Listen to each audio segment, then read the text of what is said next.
Pour ne rater aucune de nos vidéos, n'oubliez pas de vous abonner et d'activer la cloche. Y a-t-il en France un ou plusieurs antiracismes? Sont-ils contradictoires, ennemis et irréconciliables, comme qui dirait? Et pour poser une question bien de droite, les antiracistes sont-ils les vrais racistes? Kevin Boucault-Victoire, tu es journaliste à Marianne, et dans ton nouveau livre, Mon antiracisme, tu t'exerces à une forme de nini. Tu n'es ni libéral dans la tradition de SOS Racisme, ni décolonial dans la tradition que représente sur ce plateau Wissam Kelka, streamer notamment pour Parole d'honneur, qui a lu ton livre. Tu mets dos à dos, en gros, SOS Racisme, ce qu'on va appeler, disons, le QG décolonial, en disant, et je te cite, le premier, universaliste, espère intégrer les minorités victimes du racisme au capitalisme. Le second entend rompre avec l'ordre dominant à partir de catégories ethno-raciales, non sans malheureusement une bonne dose d'essentialisme, un clivage qui mène aujourd'hui l'antiracisme dans le mur. Tu te mets au milieu du gué, mais peux-tu expliquer ta thèse principale? Quel est ton antiracisme à toi? Et si tu es contre ces deux antiracismes, quelle est la voie médiane, on va dire? En fait, moi, ce que je pense, c'est que ce clivage, en fait, nous faire croire qu'il n'y a que ces deux formes d'antiracisme possibles, nous mène effectivement dans le mur et nous fait oublier une troisième forme d'antiracisme.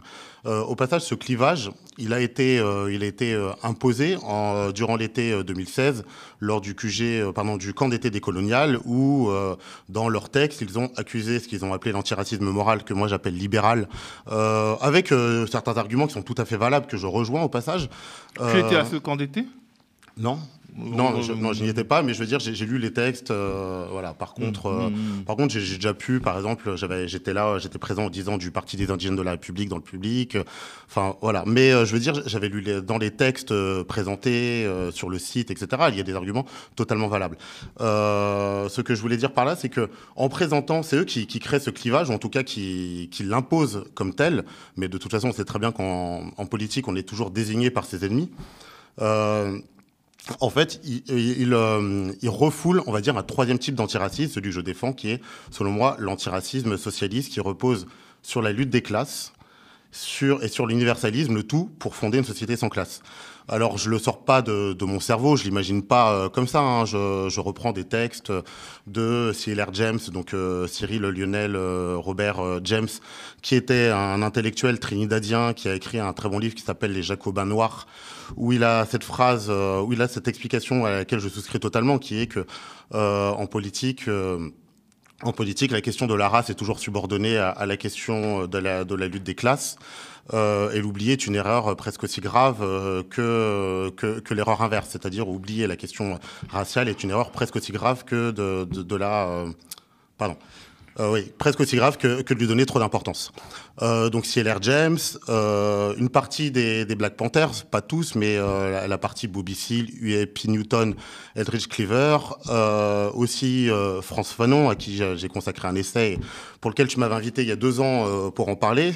Et en France, on pourrait citer Florian Gully récemment, il y a quelques années Nedjib Sidi Moussa, et puis aux États-Unis aujourd'hui, il y a tout un courant aussi qui s'arrime à cette pensée marxiste, sont des marxistes antiracistes, souvent afro-américains ou en tout cas appartenant aux minorités, Cedric Johnson, Adolph Reed, Touré Reed, les sœurs Fields que je cite abondamment dans le livre, etc. Alors, tu parles de ton parcours dans ce livre, de l'itinéraire qui te mène à cet antiracisme de type socialiste, tu dis, et en fait, tu te décris comme une sorte de rescapé ou de revenu de l'antiracisme politique. Ouais. Oui, rescapé, le mot est fort, ça, j'estime pas m'être sauvé de quelque chose, mais effectivement, j'en suis revenu, c'est-à-dire que c'est une pensée à laquelle j'adhérais. Revenu d'où? Non, mais dans quelle organisation? Parce que moi, je te connais depuis plus de 10 ans. Ça fait 10 ans que tu es critique sur l'antiracisme politique. Oui, avec, en plus, toujours les mêmes critiques en 10 ans. Hein. Oui. Non, mais quand je dis que j'en suis revenu, j'en suis pas revenu d'un point de vue militant, mais d'un point de vue intellectuel. J'y adhérais il y a effectivement plus de 10 ans, et c'est écrit dans le livre en plus. Ce sont des idées auxquelles j'adhérais plus ou moins. Plutôt plus que moins quand j'étais en début de vingtaine, donc c'est grosso modo des années qui vont aller de 2004 à peu près à 2012. Donc qu'est-ce que t'as fait perdre la foi? Ce qui m'a fait perdre la foi, c'est déjà mon parcours personnel. J'essaie d'expliquer qu'avec le temps, j'ai compris que les choses étaient beaucoup plus complexes que des oppositions entre blancs dominants et minorités. J'explique que mon passage en Guyane, le fait d'avoir vécu en Guyane quelques années, avoir vu que la question du racisme se posait de manière différente là-bas. La question du racisme, le rapport aux immigrés, etc., était différent. Et puis, effectivement, le fait d'avoir... La xénophobie entre Noirs. Exactement, la xénophobie entre Noirs. Et aussi avoir remarqué que, avec le temps, en fait, être blanc et victime de contrôle aux faciès et même de formes de discrimination qui ressemblent à celles que subissent les minorités existe, et être noir ou arabe et avoir peu connu de discrimination, ça existe aussi. Et c'est aussi d'avoir approfondi certaines pensées, le marxisme notamment, qui m'ont amené à relativiser certaines idées d'antiracisme politique, voire à les rejeter, ouais. Alors, Wissam, tu as lu le livre de Kevin, on l'imagine en trépignant. Oui. Tu as la parole. Non, mais c'est même pas... Je trépignais pas, c'est que je sais pas, j'ai l'impression que ça fait 10 ans, 15 ans que c'est les mêmes critiques. Et encore, je pouvais entendre ces critiques il y a 10 ans, parce que nous, on était dans une autre perspective qui était d'imposer la question raciale dans la société française, qui était en train de l'éluder. Donc que des gens ne comprennent pas l'intérêt politique par rapport à la gauche blanche, d'imposer cette question et de centrer sur la race, je pouvais l'entendre qu'il y avait ces critiques, mais qu'en 2025, il y a encore un livre qui nous explique que l'antiracisme ne prend pas assez en compte... l'antiracisme politique. L'antiracisme politique, pardon, ne prend pas assez en compte le combat de la classe. Ça me semble aberrant. Mais par exemple, tu dis que toi, tu représentes l'antiracisme socialiste. Je ne le représente pas, mais je m'inscris dans cette ligne. C'est quoi l'organisation ? Il y a quoi ? Il n'y a pas d'organisation, mais je ne dis pas que je suis un représentant. Oui, je dis que peut-être qu'il va la créer. Je t'ai cité d'autres noms contemporains aujourd'hui. Dans la réalité existante en France, il y a toi. Par exemple, Florian Gulli, par exemple, qui est un membre du Parti communiste. Oui, bon, Parti communiste sur l'antifascisme. Ou si tu veux, je t'ai cité, si tu veux, Nedjib Sidi Moussa. On va y revenir. Mais déjà, regardons qui sont nos compagnons de route au QG décolonial. On a les soulèvements de la terre, on a l'AFA Paris banlieue, on a des collègues, que ce soit aux médias, je pense à Julien Théry qui était là, on a des collègues, on a Statis Kovelakis, on a c'est une hégémonie, mais l'hégémonie ne veut pas dire qu'on a raison. H24, il suffit de regarder les émissions de Parole d'honneur pour voir qu'on est sans cesse dans les discussions avec la gauche blanche. Non, mais laisse-moi finir. Moi, je vais te laisser finir. Donc, pour moi, cette critique, elle a 15 ans de retard. Je voudrais juste revenir sur le camp d'été décolonial, parce qu'il y a encore le truc, c'est scandaleux, le camp d'été décolonial c'est pas ce que j'ai dit, a été interdit aux Blancs. Ce n'est pas ce que j'ai dit, au passage. Il y a toujours le même truc de... Les Blancs qui se sont intéressés à l'antiracisme comprennent pourquoi le camp d'été décolonial était en non-mixité. Ceux qui sont scandalisés, c'est ceux qui, de toute façon, ne vont pas dans l'antiracisme politique et ne sont pas intéressés à ça. Donc, moi, vraiment, j'ai le sentiment d'être dépassé par déprimé. Et en fait, il y a parfois des trucs que tu dis sur ton parcours, c'est-à-dire que tu expliques que tu évolues socialement et qu'en fait, tu arrives dans les grandes études et que tu deviens le seul noir au milieu de blancs. Et c'est là que tu comprends que le racisme est plus complexe. Parce qu'il y a parfois des blancs qui vivent des trucs pas cool. Et moi, je me dis, oui, mais t'es le seul noir au milieu des blancs en grandes études. Quelle est la meilleure preuve du fonctionnement raciste de la société ? Plus tu t'élèves, plus tu deviens minoritaire. J'y répondrai. Et enfin, contrôle au faciès, on va revenir sur ça, le contrôle au faciès. Je suis désolé, Kevin, il y a des phrases qui, pour moi, sont gravissimes. Je cite parce que, on va te déplacer sur le contrôle au faciès. Tu nous dis « Il m'aura suffi de m'habiller un peu différemment et d'adopter une autre attitude pour ne plus subir de contrôle de police, ou presque. » Donc, on voit déjà que même si tu changes d'attitude, mais ça signifie quoi ? Ça signifie que ceux qui sont victimes de violences policières, c'est un petit peu de leur faute. Ils auraient... Pas du tout. Pourquoi cette... Pas du tout. Retourne dans au chapitre 4, où justement je parle du contrôle au faciès. Je cite des études sociologiques et études qui montrent que le premier critère pour les contrôles au faciès, c'est le look. Le deuxième, c'est le sexe. Un homme a beaucoup plus de chances de se faire contrôler qu'une femme. Et effectivement, la race en 3. Donc je ne dis pas que ça n'existe pas. Et c'est d'ailleurs pour ça que je dis que, ou presque, c'est ce résidu. Je voudrais répondre à ça parce que je crois que tu as mal lu l'article. Si tu veux. En fait, ce que je veux dire par là, c'est que les contrôles au faciès, ce n'est pas de la faute de ceux qui sont contrôlés. Je dis juste qu'ils renvoient renvoie à une forme de catégorie sociale, la catégorie des classes dangereuses des cités. Et en fait, cette assignation raciste, effectivement, qui existe, que je ne nie pas, ou cette assignation essentialiste de classe qui explique les contrôles aux faciès. Maintenant, je vais revenir un peu en arrière. Tu dis, voilà, je me pose pas de questions sur le fait que je suis le seul noir. Déjà, je suis le seul noir, mais il y a des maghrébins dans la promo. Mais je ne me pose pas de questions sur le fait que je suis le seul noir. Un peu plus loin dans le livre, j'explique que la pauvreté se reproduit dans le temps et que en fait c'est Lordon, c'est le bouquin de Lordon, Figure du communisme, que je cite. C'est que en fait ce qui explique le fait qu'il y a moins de racisés en M2 à la Sorbonne qu'en ZEP, c'est quand même en grande partie le fait que les racisés étant issus de catégories pauvres, en général, c'est l'immigration sans capital économique, avec peu de capital culturel en général, dans un système social où en fait la représentation, où on a une forme de reproduction de classe. Qui fait que effectivement on a les pauvres au départ, à la fin. Autre truc, c'est que si on regarde les études là-dessus, il y a plus d'ascension sociale, par exemple en banlieue dans le 9-3 que dans la Creuse. Quand j'ai côtoyé ces gens, en fait, ce que je vois, c'est que ça, c'est vrai. Ce que je vois en côtoyant ces gens, certes, pour la majorité, ils sont blancs, mais ce que je vois surtout, c'est que pour la plupart, ils sont aussi issus de la bourgeoisie ou de la petite bourgeoisie ou fils de profs. Et même quand ils sont racisés. C'est ça. Les élèves de mon master. Alors, Kevin, là où ce que ton argument ne trouve pas de réponse, c'est dans le fait qu'après les études, les inégalités se reproduisent même à niveau d'études supérieures. Par exemple, nous sommes dans une profession, le journalisme, où il y a très peu de journalistes racisés, mais le nombre de rédacteurs en chef, de grands reporters, de directeurs à la rédaction racisés s'effondre complètement. Donc ça veut dire qu'il n'y a pas que... Je parle des discriminations. Et donc un bourgeois... encadré, donc je sais que ça existe, je ne nie pas. Ouais, donc, parce qu'en fait, il y a des situations où il y a des couches de racisme. C'est là où on vient la phrase de CLR sur le fait qu'il faut prendre en question la question raciale, mais qu'elle est subordonnée à la question de la lutte des classes. Alors, je ne nie pas l'existence de discrimination, et d'ailleurs, c'est le début du chapitre 2 où justement je dis que la... Est-ce que nous, on nie l'existence d'un combat de classe ? Alors, toi, non. Toi, non. Dans les études décoloniales, en général, oui, souvent. Je te renvoie au livre sorti l'année dernière, Critique de la raison décoloniale, écrit par des latinos marxistes aux éditions de l'Échappée, coordonné notamment par Pierre Gossan.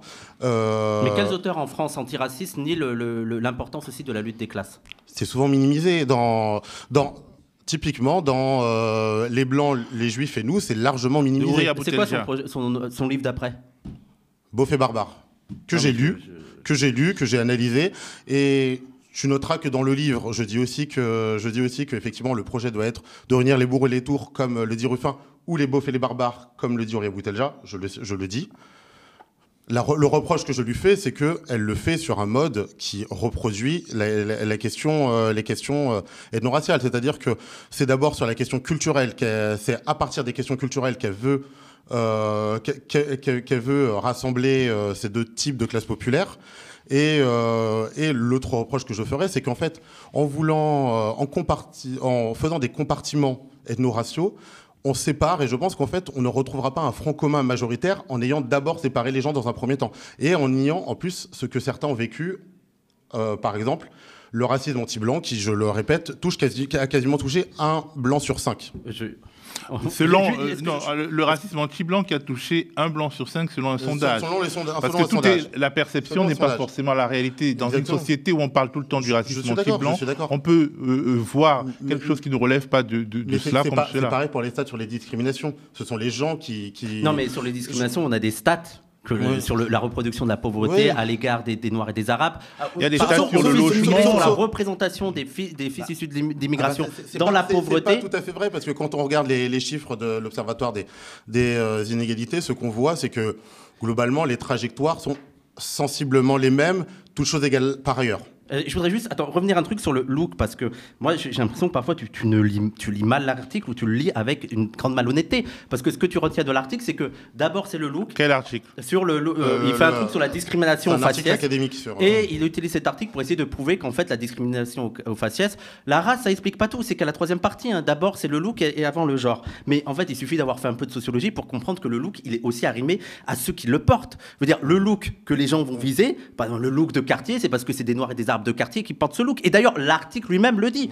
Pour autant, le look et race ne sont pas sans lien, complexifiant les types d'apparence proposés aux policiers et retenus par ces derniers. En gros, ce qu'elle note comme déterminant dans le look, c'est ce qui est relié aux noirs et aux arabes. Et donc, on apprend que le look, qui est en fait le look lié aux noirs et aux arabes, est déterminant. Le genre, mais on n'arrête pas de dire que c'est surtout les hommes plutôt que les femmes qui sont visés. Et au final, ce que dit l'article, c'est que ce sont d'abord les non-blancs qui sont contrôlés. Encore une fois, je nie rien de tout ça dans mon livre. Bon, sur l'islamophobie, les femmes sont plus concernées que les hommes. Non, mais je parle sur le contrôle au faciès de la police. Vu que effectivement, plus tôt j'explique dans le livre toute la dynamique de la ghettoisation, c'est-à-dire des quartiers près des métropoles, de la périphérie intérieure des métropoles, qui concentrent minorités ethniques, souvent issues de l'immigration, et pauvreté, et que je relie ensuite le look discriminé à ces ghettos, tu vois bien que le lien logique, il est là. Mais tu sous-entends que la race n'arrive qu'au troisième. Tu comprends très bien que le sous-entendu que tu veux faire, c'est la race n'est pas si important. Et c'est juste pour préciser, ce que je veux dire, c'est qu'un blanc qui ressemble à une Kaira a beaucoup plus de chances de se faire contrôler. Si seulement on l'avait écrit il y a 10 ans, on parlait des blancs indigénisés, ceux qui grandissent en banlieue, qui adoptent des codes. Bah donc vous êtes d'accord. Mais nous, on n'a jamais nié le caractère complexe de la race. On n'a jamais dit que la race est lié à d'autres trucs, mais dans tous les cas, un noir ou un arabe sera davantage contrôlé par la police qu'un blanc. Il faut arrêter de oui, mais c'est ce que je dis là. C'est ce que je dis. Il y a un truc. Moi, ce que je veux comprendre, c'est pourquoi tu mets autant d'énergie à minoriser ou relativiser l'effet du racisme, sauf quand il s'agit de racisme anti-blanc. Par exemple, tu dis, on constate que si ces derniers ont presque 3 fois, ces derniers les Noirs aux États-Unis, ont 3 fois plus de chances de se faire tuer par la police, il est difficile de faire du racisme la seule variable expliquant les violences policières. Personne n'a jamais dit que c'était la seule variable. Mais pourquoi à chaque fois vouloir relativiser? Les Noirs ont 3 fois plus de chances de se faire contrôler et tuer par la police. Je comprends pas. C'est pas une relativisation. Quand je dis qu'ils ont 3 fois plus de chances, c'est au contraire pour souligner en fait. C'est au contraire pour souligner qu'ils ont beaucoup plus de chances. Mais par contre, je mets cette nuance qu'effectivement, la moitié aux États-Unis des tués par la police sont blancs. Oui, parce qu'ils représentent la plus grande partie de la population. Oui. Mais donc il faut pas. Mais au final, les Noirs ont quand même 3 fois plus de chances de se faire tuer. Oui, c'est ce que j'écris. Oui, mais tu dis, on ne peut pas expliquer que la race. Moi, juste pour ça, après, je te laisse. En fait, moi, ce qui m'énerve là-dedans, c'est que. Ce que j'essaie d'expliquer, c'est que le phénomène est beaucoup plus massif. Mais on n'arrête pas de dire que c'est complexe. On n'arrête pas de dire complexe. Mais nous, on est des militants politiques. Et ce qu'on constate, c'est qu'en France, l'élément racial a été longtemps nié, voire relativisé. Et donc, il a fallu accentuer sur ça pour que la gauche prenne enfin au sérieux la question de la race. Et jamais, on a dit que la race était l'alpha et l'oméga de toutes les oppressions en France. Mais il a fallu stratégiquement imposer cette question. Et on n'est pas les seuls. Tu cites les Black Panthers. Et c'est souvent l'exemple utilisé par certains marxistes qui veulent détruire le racisme. En fait, ouais, mais les Black Panthers étaient marxistes. Tu veux dire. Oui, pardon, certains marxistes qui sont opposés à la lecture de la race. Et l'exemple qu'ils prennent, c'est ouais, mais les Black Panthers, les Mao, ils étaient marxistes. Mais les Black Panthers, s'ils étaient juste marxistes, ils seraient allés au Parti communiste. S'ils ne sont pas allés au Parti communiste, ils ont dû fonder le Black Panther. Le Black Panther, c'est pas pour rien qu'il s'appelle Panthère Noire. C'est pas juste qu'ils aiment l'animal. C'est qu'il y a donc eu des. Au passage, Angela Davis était aussi au Parti communiste. Oui, il y a Angela Davis, mais pas le Black Panther était le Black Panther. Et on a d'autres exemples. Aimé Césaire a quitté le Parti communiste. Je sais, lettre que je cite, lettre de 56 que je cite. Parce que nous, on parle du marxisme réellement existant et celui qui a longtemps et encore aujourd'hui dans une certaine partie lié la question et l'importance de la race pour mener la lutte des classes. On n'est pas en train de dire pour mener la lutte des races. Et donc moi, je suis scandalisé, je suis fatigué de voir encore des gens maintenant dire ah non, mais c'est pas si important. Je vais te répondre sur 2 trucs sur les Black Panthers. Tout à l'heure, tu as parlé du fait d'exclure des blancs de réunions antiracistes. Justement, sur les Black Panthers, et ce débat s'est posé exactement à l'identique au début des années 70 entre Stokely Carmichael, ancien Black Panther, qui est aussi le représentant du SNCC, et U.A.P. Newton, Bobby Seale et Edwidge Cleaver. Et ben justement, quand les Blancs ont été exclus du SNCC, les autres Black Panthers, eux, ont expliqué qu'ils faisaient une erreur stratégique à ce moment-là. Deuxième chose. Oui. Il faut une erreur stratégique. Non, mais parce que, en fait, tu dis, Donc, tu parles de la légitimité. En fait, moi, je te dis que les c'est un peu Black ce Panthers. débat que vous refaites. Voilà. En fait, le Non, problème. parce que nous, on n'est pas pour la non-mixité ou que sais-je. Nous, notre position, elle est comme pour le féminisme. On ne dit pas que les Noirs et les Arabes doivent. C'est ceux qui ont raison sur la race, mais on dit que les Noirs et les Arabes sont ceux qui ont plus intérêt à en finir avec le racisme. Je ne dis pas le contraire, d'ailleurs. Voilà, je ne dis pas le contraire. Le truc de la non-mixité, c'est des débats qui en interne, c'est pas nous qui avons organisé le camp d'été décolonial. Deux autres choses. Je reviens encore sur Stokely Carmichael. En plus, j'ai jamais dit que c'était vous qui avez organisé le camp décolonial. Et en plus, si je l'utilise, si je parle de ce camp, c'est pour rappeler justement l'importance du débat entre antiracisme politique et antiracisme moral. Je ne fais aucune condamnation de ce camp dans le livre. Je reviens encore une fois sur ce débat, c'est que Stokely Carmichael, qui lui a voulu imposer effectivement la question raciale dans les débats politiques, que lui répond exactement Bobby Seale? Il lui répond que l'utilisation qu'il fait du Black Power est la même que celle de Richard Nixon. Elle est profondément réactionnaire, ce n'est pas la nôtre, à nous du Black Panther Party. D'accord. Okay. En gros, l'antiracisme politique a des dérives réactionnaires, c'est ce que tu veux dire? C'est exactement ça. Parce que c'est ce qu'on fait nous? Oui. On fait quoi?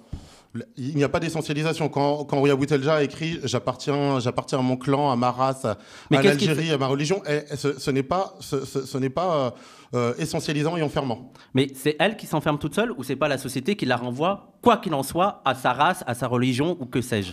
Ouais, alors, un exemple très simple. Zainab El Razoui, Finkielkraut avait dit j'ai une amie musulmane, c'est Zainab El Razoui. Quoi que tu fasses, tu vas être renvoyé à l'islam. Donc en fait, moi, c'est comme si on disait que c'était les femmes elles-mêmes qui se renvoyaient à l'identité de femme. C'est la société qui renvoie Ouria là-dedans. Et c'est en fait l'article de David Rodiger. L'idée, c'est de pas être dans une essentialisation, parce que ce qui nous distingue, nous, des antimodernistes réactionnaires, c'est qu'on n'idéalise pas le passé. Et en plus, on n'a pas une vision caricaturale, même des Lumières ou de la Révolution et tout. On dit qu'il y a des apports. Kevin est un anti-moderniste réactionnaire non, et Wissam est un réactionnaire décolonial. Non, moi je me dissocie des antimodernistes de droite pour qui ils croient vraiment à un retour dans le passé. Il y a des gens qui croient qu'on croit à ça. On n'y croit pas du tout. Le passé est mort et décédé. Mais il faudra en citer parce qu'il y a une fois le livre d'Ouria, il n'y a pas beaucoup de sources. On ne sait pas de quoi tu parles. Quand je parle des penseurs, je pense à des Mignolo, à Ramos. D'accord. En tout cas, nous, au pire, on parle d'honneur. D'accord. Mais on va y revenir au ça. On n'idéalise pas le passé et on pense que le passé est mort. Il y a des choses sur lesquelles on peut s'inspirer, mais que le futur est inventé dans tous les cas. Wissam, je me souviens de cette phrase de Ouria Boutelja qui disait qu'en gros, l'influenceur négrophobe Bassem était, et je cite, notre frère malgré tout, comme Obama, le président américain. Alors, cette solidarité limitée, certes limitée, mais obligée, est-ce qu'elle n'est pas un piège ? Elle n'est pas un piège quand tu considères bien que Bassem est un ennemi politique dans ce qu'il représente, mais qu'il est renvoyé à la condition d'arabe. C'est-à-dire que Obama, nous, d'ailleurs, il y a des trucs sur Obama, je veux dire, on a été les premiers à dire que Obama était une arnaque. On n'a jamais cru en Barack Obama. Par contre, mais c'est comme avec d'autres personnalités politiques. En France, mais pourquoi on est obligé d'être leur frère mais quand on dit frère, c'est qu'ils partagent avec nous, c'est que dans la tête des racistes, on fait partie du même camp, c'est-à-dire c'est un noir, c'est un arabe, c'est un musulman, c'est ci, c'est ça, et donc ils vont partager les mêmes oppressions, c'est-à-dire que Obama va aussi non mais pas au même degré, bien sûr que non, mais il y a toujours l'idée, mais même entre classes, il y a toujours l'idée, je veux dire, Obama il a beau être le premier président, il était beau être le président des États-Unis d'Amérique, il y avait quand même des rednecks qui se sentaient supérieurs à lui en le traitant de singe. Je le dis d'ailleurs que je le dis aussi que les qui appartenaient aux classes privilégiées ne protègent pas du racisme et qu'il existe des clivages intraclasses. Je le dis. Par contre, pour moi, il n'y a pas une solidarité ontologique entre l'ouvrier noir et Barack Obama. Alors certes, quand il est insulté au traité de singe, oui, je suis du côté de Barack Obama, évidemment. C'est pareil avec Christiane Taubira en France. Mais je te dis juste que globalement, le quotidien de Barack Obama ressemble beaucoup plus au quotidien de Donald Trump qu'à celui de l'ouvrier noir. Je vais prendre un autre exemple. Ils rigolent ensemble quand ils se retrouvent. Oui, mais je vais prendre un autre exemple pour bien illustrer ce que je dis et que les gens comprennent. Prenons Meir Habib. Meir Habib qui est un ennemi innommable. Tout ce qu'on déteste. Par contre, si Meir Habib se fait traiter avec des insultes antisémites, on devra se mettre du côté de Meir Habib. L'exemple, il est très simple. C'est-à-dire que sur la question de la race, il y a des priorités que on n'acceptera pas, même pour quelqu'un comme Meyer Habib, ou même comme Barack Obama, ou même comme Bassem, des insultes racistes. Et que dans ce cas-là, on sait très bien que nous, en tant que Noirs, Arabes ou Juifs, on a intérêt à lutter contre ça, parce qu'on sait très bien que si on laisse passer ça sur Meyer Habib, après, ça va nous tomber dessus. Alors, c'est pas plus loin que ça. C'est exactement ce que je dis. Je dis juste que, par contre, ça ne fonde pas une solidarité qui va au-delà de ces cas. Attendez, mais nous, on parle de beaufs et barbares et on dit que de toute façon, nous, on est majoritairement dans les classes populaires et que nous, on ne parle pas d'une alliance avec les classes supérieures ou que sais-je. On parle de l'alliance des classes populaires pour renverser au final le capitalisme. Mais par contre, ce qui est intéressant à noter, et notamment sur la question de l'islamophobie, c'est qu'il faut arrêter de penser que le racisme, et surtout en question de l'islamophobie, ne touche que les classes populaires. Il y a des classes moyennes qui sont victimes de racisme et il faut les prendre en compte. Il ne faut pas les éluder en mode « Ah, ce sont des classes moyennes qui veulent être entrepreneuses ou que sais-je ». Je dis entrepreneuses parce que je pense beaucoup aux femmes qui portent le hijab et qui sont empêchées sur le milieu du travail. Et donc, pour nous, il faut quand même... que justement, ce ne sont pas des camarades politiques, c'est tout ce que je dis. En parlant de statistiques, finalement, la catégorie populaire qui finalement s'en sort le mieux à l'école en France, quelles que soient les... Ce sont les femmes maghrébines et noires. Tout à fait.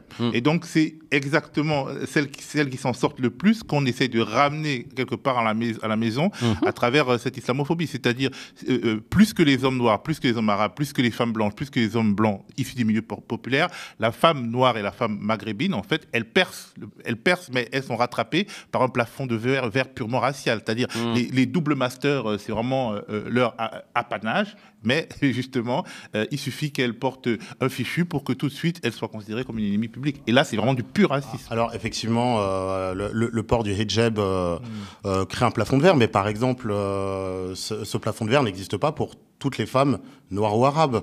Myriam El Khomri. Non. Myriam El Khomri, tu auras toujours des exemples individuels. Mais moi, ce que je note, c'est que leur acceptation... En même temps, si on prend... le cas des grands dominants, des ministres, etc., ce sont des gouttes statistiques, même chez les Blancs. Alors, certes, plus élevés que chez les racisés, mais là aussi, ça reste presque des cas particuliers si on les rapporte au nombre, à la masse. Mais il faut toujours, leur acceptation, même dans les franges dominantes, elle est toujours sujet à caution. C'est-à-dire que c'est toujours suspect. Moi, encore l'exemple le plus parfait de ça, c'est quand même Zainab El Razoui, qui était le chantre de Charlie Hebdo, la représentante. Oui, tout a changé quand elle et il a fallu qu'elle soutienne la Palestine. D'ailleurs, il faudra revenir sur Marianne et la Palestine, mais bon, c'est peut-être pas ton sujet. Mais il a fallu qu'elle soutienne la Palestine pas mon sujet, pour qu'elle soit renvoyée même. Il y a même des commentaires en mode « Ah, je savais qu'elle était sous taquilla ». Donc, il y aura toujours le soupçon. Cela dit, c'est pas notre sujet, mais elle a quand même eu un grand entretien sur ce sujet il y a 2 ans. On pourrait parler aussi... Dans ma rubrique. Sur le Twitter, on pourrait parler aussi de la photo qui avait fait scandale, où il y a quelqu'un qui affiche la photo de plaque avec tous les noms de médecins. C'était tous des Arabes et un grand remplacement. Donc on voit que même, un Arabe, quelle que soit sa classe sociale, ou un Noir, quelle que soit sa classe sociale, reste aux yeux d'une partie de la population, des Noirs et des Arabes. Je ne dis pas l'inverse. La preuve, c'est que quand dans mon livre, je prends mon exemple personnel où je suis renvoyé à ma couleur dès que je parle de grand remplacement, où on met ma photo en disant le journaliste en racisme. Oui. Voilà. Donc je ne le nie pas en fait. Je mais ne le nie pas. Toujours à vouloir non, je dis juste qu'en fait, tu à la fin, le racisme ou tu relativises pour mieux introduire la question marxiste? Pour mieux réintroduire la question marxiste, ce que j'essaie d'expliquer, c'est que la solidarité de classe est plus forte que la solidarité de race. Je ne l'invente pas. C.L.R. James l'explique dans Les Jacobins Noirs, dans son livre Les Jacobins Noirs, qui en fait, à contre-pied d'un penseur suprémaciste blanc qui analysait la révolte des Haïtiens à Saint-Domingue comme une solidarité raciale. Il prend son contre-pied en expliquant pourquoi c'est d'abord une solidarité de classe. Et c'est pour ça que je le fais. Maintenant, encore une fois, je ne nie pas l'existence du racisme à tous les échelons de la société. Je dis juste que les conséquences ne sont pas les mêmes selon qu'on soit un ouvrier ou un ministre. Et je dis que, en fait, il n'y a pas une condition noire partagée, malgré certains points communs. Je dis qu'il n'y a pas une condition noire partagée par tous les Noirs de France. Mais ça, c'est des questions qui sont déjà étudiées. En fait, il y a plein de choses, c'est déjà étudié, même par les auteurs noirs. Stuart Hall, qui a déjà, ça fait des années qu'il a été... Sauf qu'à la différence même de vous, je ne dirais pas que Bassem est un frère. Elle est là, Mathieu. Mais on a fait je pense, plus de choses contre Bassem, des articles, des vidéos et tout pour condamner Bassem. Il faut arrêter de trucs, genre, on est pro-Bassem, c'est n'importe quoi. Je n'ai pas dit que je suis pro-Bassem. En fait, de dire que, en fait, ce qui compte, c'est d'abord la solidarité de classe plutôt que la solidarité de race. C'est ça vraiment la solution. Mais il y a un truc dans le monde réellement existant. Qui a empêché cette solidarité de classe? Ce ne sont pas les Noirs et les Arabes. Les Blancs ont quand même, les ouvriers blancs, tout au long de l'histoire, ont quand même fait le choix de plutôt la solidarité raciale que la solidarité de classe. Moi, j'ai l'impression que les coupables du fait que les classes populaires ne peuvent pas s'unir, c'est l'antiracisme. Ce n'est pas ce que je dis. Ce que j'écris dans mon livre, j'écris dans mon livre, c'est que la communautarisation et donc la séparation ethno-différentialiste vient du capitalisme néolibéral et de la montée en fait des questions identitaires qui sont générées par ce néolibéralisme. Je ne dis jamais que ce sont les antiracistes qui créent le truc. Je dis pas. Non. Ce que je dis, c'est que tu dis exactement ethnodifferentialistes de droite et ethnodifferentialistes de gauche sont la même face de la même pièce. Hein. C'est vrai, mais cela dit, je ne pense ni que ce sont les ethnodifferentialistes de gauche ni ceux de droite qui ont créé le problème. Je le redis, c'est la matérialité du mode de production capitaliste qui a créé la chose avec la mondialisation, avec la spatialisation du capitalisme, où grosso modo les prolétaires blancs ont quitté les métropoles au profit, non, ils ont quitté les métropoles et se sont installés plutôt des immigrés, parce qu'en fait, ce ne sont pas exactement les mêmes travaux en fait entre l'ouvrier qui travaille sur la chaîne de montage et le prolo Uber. Ce n'est pas exactement le même type de travaux. Ce sont tous les deux des exploités, mais en fait, le capitalisme dans les métropoles a besoin, on va dire, du chauffeur Uber, mais n'a pas besoin de l'ouvrier qui construit une voiture. Pardon, je suis en train de me perdre. Je reviens un peu en arrière. En fait, je dis que c'est le néolibéralisme qui crée tout ça. Je dis que vous risquez d'accentuer la chose, et c'est pour ça que je pense que la solution est mauvaise, mais je ne dis pas que vous l'avez créée. Ensuite, je suis désolé, mais pendant longtemps, dans le monde syndicaliste, on a tenté ces convergences. Quand on défendait le travailleur immigré, justement, le grand problème, c'est qu'on a défendu le travailleur immigré donc dans sa condition de travailleur, et qu'on a basculé du travailleur immigré à l'immigré, puis au musulman, c'est-à-dire de sa condition de classe. Je n'ai pas dit que c'était vous, j'ai dit que ça s'était passé comme ça. On est passé de sa condition de classe à sa condition ethnique, puis à sa condition confessionnelle. Moi, je vais rebondir sur ça, parce que tu nous as... Alors, j'aimerais demander à Kevin, est-ce qu'il n'y a pas une rage particulière du racisme vis-à-vis justement des minorités qui réussissent? Parce que, en fait, tu dis que finalement, quand les minorités raciales s'échappent de la pauvreté, finalement, elles vivent la même chose que les Blancs. Mais en fait, oui, mais il y a une rage particulière vis-à-vis de ces minorités. Quand tu écoutes justement dans un milieu comme la médecine qui se créolise vite la rage des vieux médecins blancs contre les nouveaux entrants, c'est une rage qui peut aller très très loin dans l'abjection. Oui, parce qu'il y a une question... Dans le football aussi, quand tu vois la FFF, vu que les nouvelles stars, ce sont les personnes racisées, en fait, la rage contre les Noirs et les Arabes est plus forte à la FFF qu'ailleurs. Oui, d'ailleurs, une statistique, c'est que les minorités appartenant aux classes supérieures déclarent subir plus de discrimination que les plus pauvres. Donc il faut prendre en compte ça. Je dis pas qu'il faut pas le prendre en compte. Cela dit, c'est peut-être aussi parce que, en grosso modo, quand on est médecin ou quand on est universitaire, on a le capital, les ressources culturelles et les mots pour exprimer ce qu'on vit, alors que quand on est ouvrier, on n'a pas forcément les ressources culturelles pour l'exprimer. Mais en fait, tout ça vient encore une fois d'une mise en concurrence du capitalisme. Le capitalisme néolibéral ayant mis en concurrence les travailleurs. En fait, cette concurrence fait que effectivement certains ont peur pour leur poste et ils ont peur en fait ils ont peur du concurrent qui ne leur ressemble pas. Je ne dis pas que ça n'existe pas. Ils prennent en main la ressource raciale pour se différencier. Ils prennent en main la ressource raciale. Maintenant, quand on est médecin racisé, la question du contrôle au faciès, encore une fois, se pose moins. Quand on est médecin racisé, en fait, on est médecin. Si tu sors en tant que noir, pas avec ta blouse, il y a quand même. Non, mais se pose moins statistiquement. Alors, oui, justement, on arrive à la fin de notre. Il a beaucoup parlé. Je voudrais quand même réagir sur certaines choses. Je veux dire, j'ai beaucoup moins. Je veux pas. Non, mais t'as pas parlé, frère. On va chronométrer. Oui, tu disais. Ouais, non, mais parce que en fait, moi, ce qui m'hallucine là-dedans, c'est de faire encore, parce qu'il nous parle de l'efficacité pour lutter contre le capitalisme. Il nous reproche de ne pas être efficace. Et moi, j'en ai un peu marre de toute cette gauche qui a perdu les ouvriers et fait comme si c'était la faute de l'antiracisme politique. Mais en fait, vous avez perdu les Blancs. Si les Blancs votent à l'extrême droite plutôt qu'à gauche, il faut se poser des questions. Comment ça se fait? Il faut arrêter, parce qu'il y a un point qui nous dit, c'est qu'il faut arrêter de parler de race, mais par contre, il faut beaucoup plus parler d'antiracisme blanc. On ne sait pas pourquoi. D'un coup, l'antiracisme blanc est important. Le racisme anti-blanc, le racisme anti-blanc. La race et le racisme, la race et le racisme, ce sont deux choses différentes. Il faut parler. Ta théorie, c'est que tu nous dis à la fin parler beaucoup de racisme anti-blanc, parce que c'est comme ça qu'on va éluder la question. Il faut le mettre sur le devant de la scène. Je dis qu'il faut parler de tous les racismes, dont celui-là. J'ai peu de temps, donc moi je voudrais juste citer quelque chose. Revenir sur les parce que en fait, moi, pourquoi je suis très énervé contre ce livre, parce que c'est symptomatique de toutes ces lectures qui, en fait, les gens ne nous lisent pas et disent n'importe quoi. Je vais juste citer ça. Tu cites Emmanuel Todd sur l'intersectionnalité, tu cites sa critique. Voilà la critique que fait Emmanuel Todd sur l'intersectionnalité.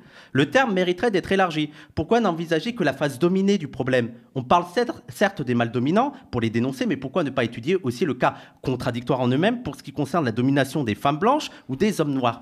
De quoi est née l'intersectionnalité? Qui a fait apparaître l'intersectionnalité? Pour moi, c'est une folie d'avoir cette critique quand l'intersectionnalité, toutes les questions d'articulation sont nées de femmes, de féministes noires qui ont dit plutôt que les hommes noirs...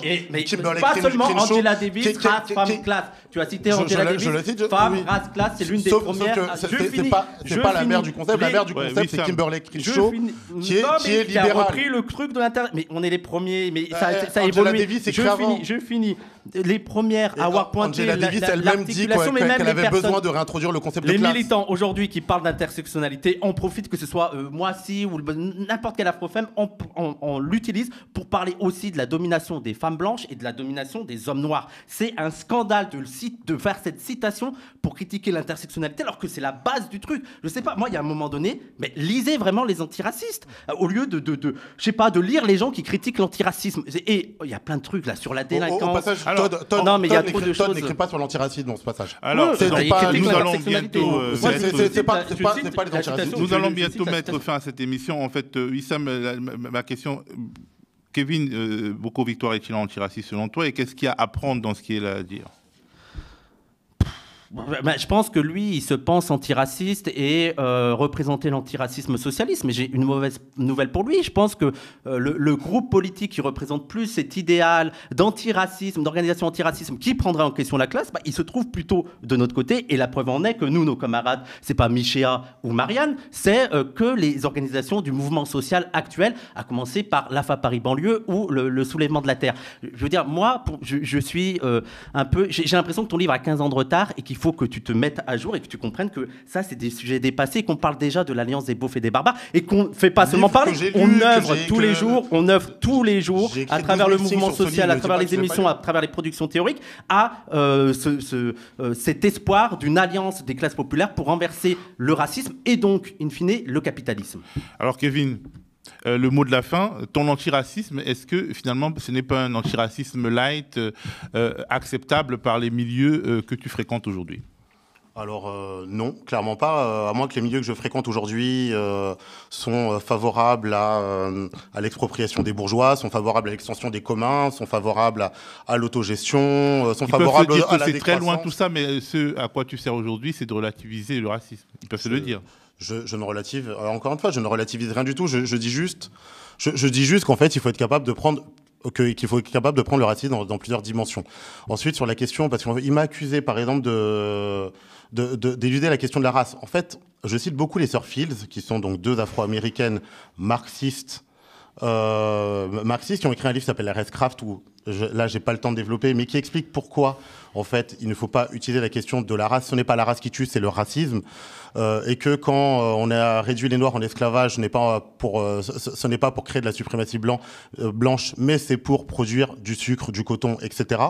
Et je renvoie à ce livre qui est 1000 fois plus fouillé que n'importe quel livre fait par Wissam et ses amis. Ensuite, il